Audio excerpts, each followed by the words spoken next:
नमस्कार. आजच्या व्हिडिओमध्ये आपण पारंपरिक खानदेशी पद्धतीने मिश्र डाळीचे सांडगे कसे तयार करायचे ते बघणार आहोत. 2 किलोच्या प्रमाणामध्ये आज आपण हे सांडगे बनवणार आहोत. जर तुम्हाला वाटीच्या प्रमाणामध्ये म्हणजे कमी प्रमाणामध्ये जरी हे सांडगे बनवायचे असतील तरी प्रमाण तुम्हाला व्हिडिओमध्ये मी सांगणारच आहे.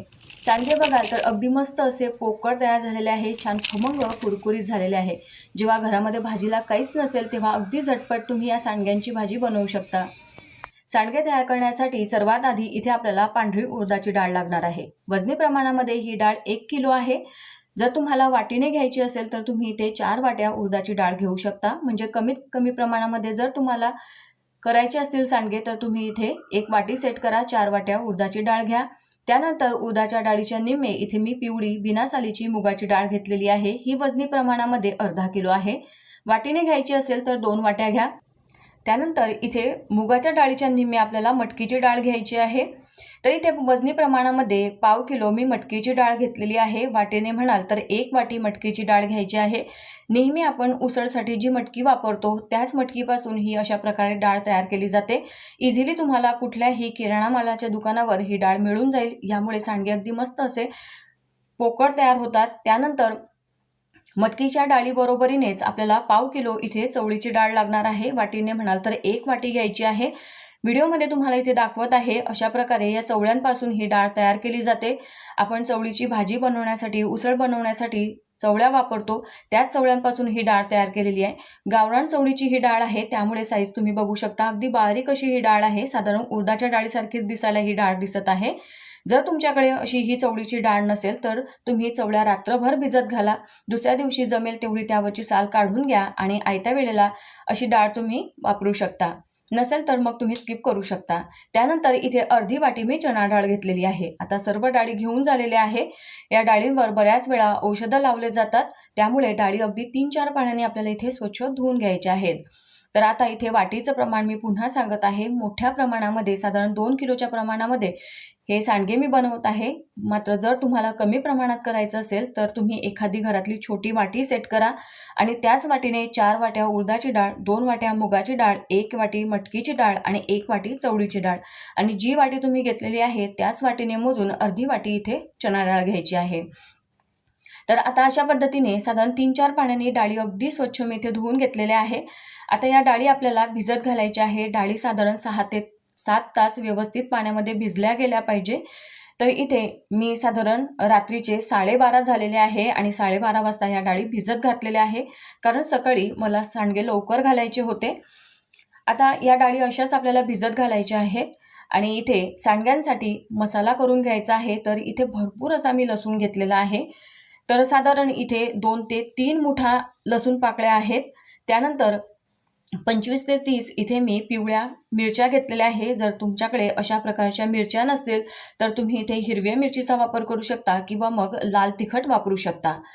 त्यानंतर इथे मी साधारण अर्धा ते 1 इंच आल्याची एक गाठ घेतलेली आहे. त्यानंतर 1 वाटी भरून इथे मी धणे घेतलेले आहे. चमच्याने म्हणाल तर साधारण 4 मोठे चमचे भरून धणे आहे आणि पोहे खाण्याचे 2 चमचे भरून शोप घेतलेली आहे. पोहे खाण्याचे साधारण 2 ते 2.5 चमचे इथे मी जिरं घेतलेलं आहे. आता हा सर्व मसाला मी एका डब्यामध्ये काढून घेणार आहे. तर इथे हा सर्व मसाला मी इथे एका डब्यामध्ये काढून घेतलेला आहे आणि आता इथे डाळीसुद्धा छान भिजलेल्या आहे. कशा भिजल्या त्यासुद्धा तुम्हाला दाखवते.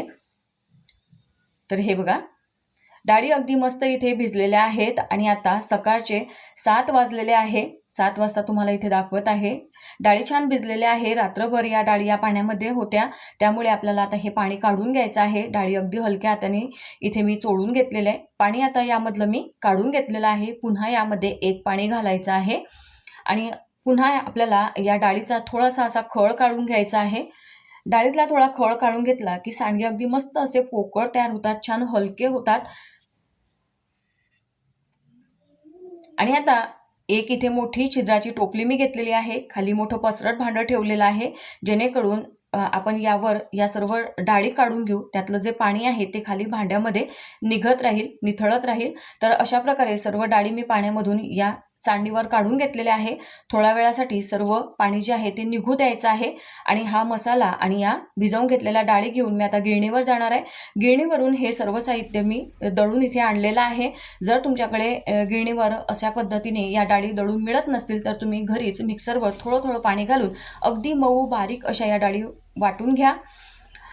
आता यामध्येच सर्व मसाला सुद्धा घातलेला आहे। डाळी छान बारीक मी दळून आणलेले आहे। यामध्ये भरपूर अशी बारीक चिरलेली कोथिंबीर घालायची, चवीसाठी मीठ घालायचं आहे। तर साधारण 3 चमचे मी इथे मीठ घातलेलं आहे। जर तुम्हाला आवडत असेल तर तुम्ही यामध्ये हळद घालू शकता, हिंगसुद्धा घालू शकता। तर मी ते आज हिंग घातलेला नाही आणि आम्ही हळद घालत नाही म्हणून मी हळद वापरलेली नाही।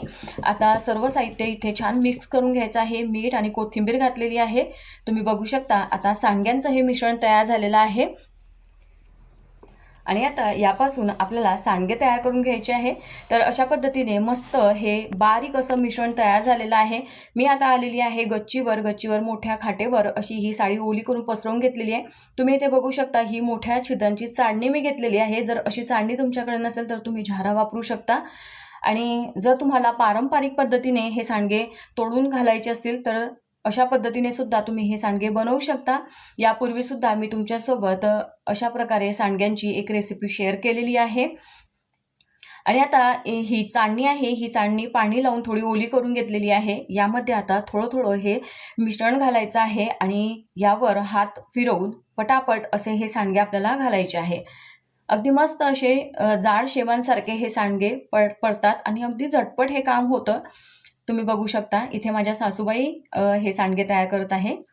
हे बघा, सारखा असा हात फिरवत जायचा आहे आणि पूर्ण साडीभर असे हे सांडगे आपल्याला घालून घ्यायचे आहे। तर सांडगे तोडत बसायला खूप जास्त वेळ लागतो, बऱ्याच वेळा थोडं हे काम इरिटेट सुद्धा होतं, बोर सुद्धा होतं आणि त्यातल्या त्यात यामध्ये आपण मिरच्या मसाला घातलेला असतो, त्यामुळे हाताला आग सुद्धा खूप होते, जळजळ सुद्धा होते। त्यामुळे अशा प्रकारे जर केलं तर अगदी झटपट होतात हे सांडगे। आणि तुम्ही बघू शकता, मात्र झाऱ्यावरून किंवा अशा प्रकारच्या चाळणीवरून हे सांडगे तयार करण्यासाठी जे मिश्रण आहे ते खूप जास्त पातळ नको। जर हे मिश्रण खूप जास्त पातळ असेल तर हे सांडगे अगदी चपटे तयार होतात। तर हे घट्ट कमीत कमी पाण्यामध्ये वाटलेल्या या डाळी असाव्या, म्हणजे अगदी मस्त शेवांसारखे हे सांडगे तयार होतात। सर्व सांडगे इथे घालून झालेले आहे आणि आता मस्त कळकळीत उन्हामध्ये 2 दिवस हे सांडगे वाळवून घ्यायचे आहे।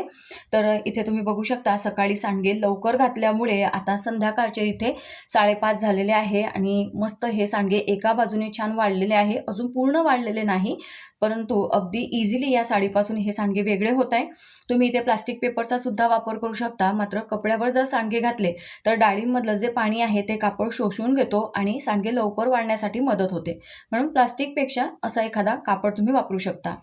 तर आता इथे सर्व सांडगे मी साडीवरून काढून घेतलेले आहे आणि मस्त 2 दिवस कळकळीत उन्हामध्ये हे सांडगे वाळवून घेतले। आवाज तुम्ही ऐकू शकता, अगदी मस्त असे खनखन झालेले आहेत, छान कुरकुरीत असे हे वाळलेले आहे आणि अगदी पोकळ तयार झालेले आहे। हलक्याच हाताने असे जरी दाबले तरी त्याचा पूर्णपणे चुरा होताना तुम्ही इथे बघू शकता।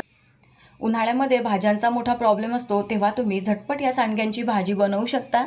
जर रेसिपी तुम्हाला आवडली असेल तर जास्तीत जास्त शेअर करा। चॅनलवर नवीन आले असाल तर सबस्क्राईब करायला विसरू नका। पुन्हा भेटू, धन्यवाद।